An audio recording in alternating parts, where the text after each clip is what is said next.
एक बार एक सूफी फकीर जुनैद एक गांव से गुजरता है।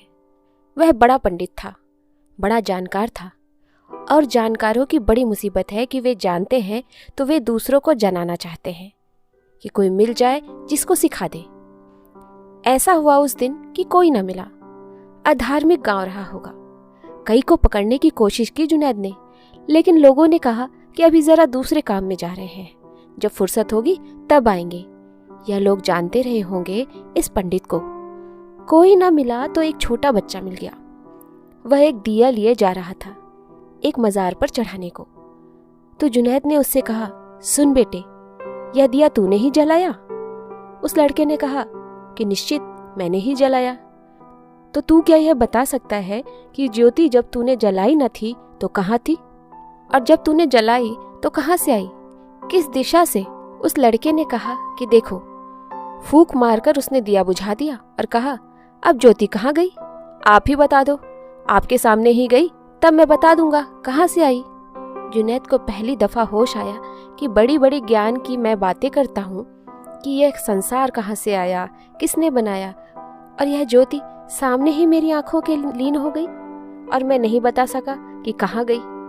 उसने झुककर पैर छुए उस बच्चे के, और जुनैद ने लिखा है कि उसी दिन मैंने पंडित होने का त्याग कर दिया।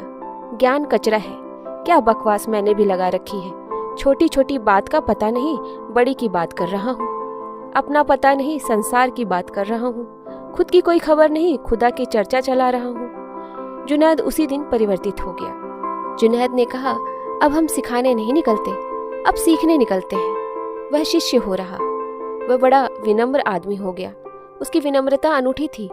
उसने हर किसी से सीखा, और जब वह ज्ञान को उपलब्ध हुआ तो उससे लोगों ने पूछा तो उसने उस बच्चे को अपना पहला गुरु बताया। दूसरा गुरु एक चोर को बताया। लोगों ने कहा, चोर और गुरु? उसने कहा, हाँ। एक रात एक गांव में मैं देर से पहुंचा। सारा गांव तो सोता हुआ था। धर्मशाला बंद हो चुकी थी। एक चोर एक अंधेरी गली में मुझे मिल गया। उसने कहा कि देखो, अब इस रात के अंधेरे में तुम्हें कोई जगह न मिलेगी, विश्राम न मिलेगा। मेरे घर तुम आ सकते हो, लेकिन मैं तुम्हें बता दूं, क्योंकि तुम फकीर हो, मैं चोर हूं। अपना धंधा बिल्कुल अलग अलग है, और फकीर से झूठ क्या कहना।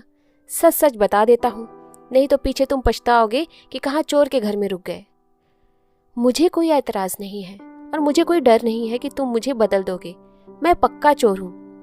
तुम्हें अगर डर हो कि मैं तुम्हें बदल दूंगा तो तुम कहीं और ठहर जाओ। जुनैद ने कहा कि मैं सोचा, मन में मेरे भय तो आया था, चोर पहचान गया। मन में एक बात तो आई थी कि चोर के घर रुकना ठीक नहीं है, क्योंकि सत्संग सोच कर करना चाहिए। लेकिन जब चोर ने कहा कि मैं पक्का चोर हूँ, तुम मुझे ना बदल पाओगे, इसलिए मुझे उसकी कोई चिंता नहीं है। हाँ, अगर तुम्हें डर हो कि मेरे पास रहकर मेरा रंग तुम्हें लग जाएगा, तुम अगर कच्चे फकीर हो तो कहीं भी ठहर जाओ, तुम्हारी मर्जी। चोट लग गई, क्योंकि उसने कहा कच्चे फकीर।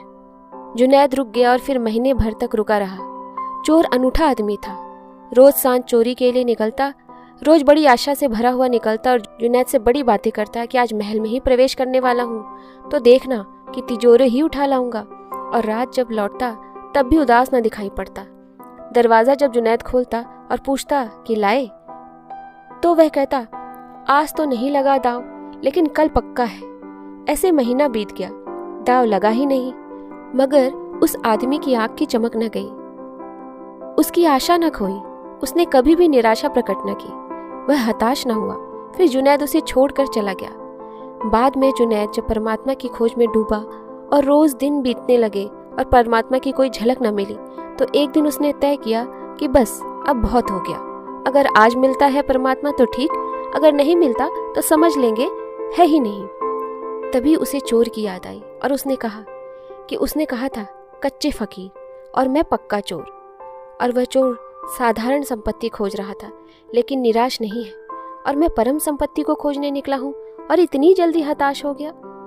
फिर जाग गया, और फिर उस चोर ने मेरा साथ दिया, उसकी स्मृति ने साथ दिया, और जब तक मैंने परमात्मा न पा लिया तब तक मैं चोर के सहारे ही चला। इसलिए दूसरा मेरा गुरु वह चोर। ऐसे उसने 9 गुरु गिनाए। उसने सबसे सीखा।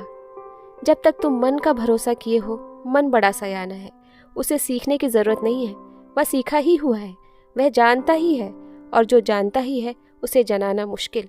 जो जागा हुआ पड़ा हो और सोने का बहाना कर रहा हो उसे जगाना मुश्किल। जिसको पहले से ही यह भ्रांति हो कि हम जानते हैं, उसको जनाओगे कैसे?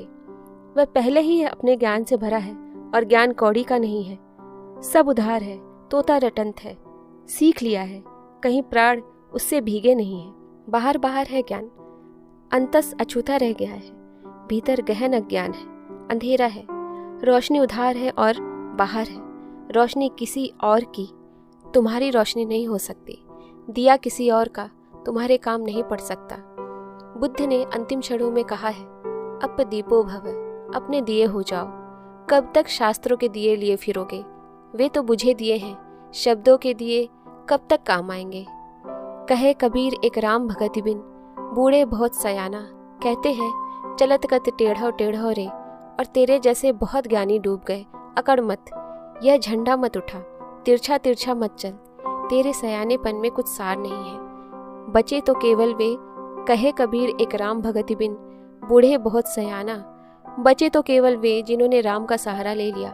राम के सहारे का अर्थ है जिन्होंने एक का सहारा ले लिया, और वह एक तुम्हारे भीतर छिपा था।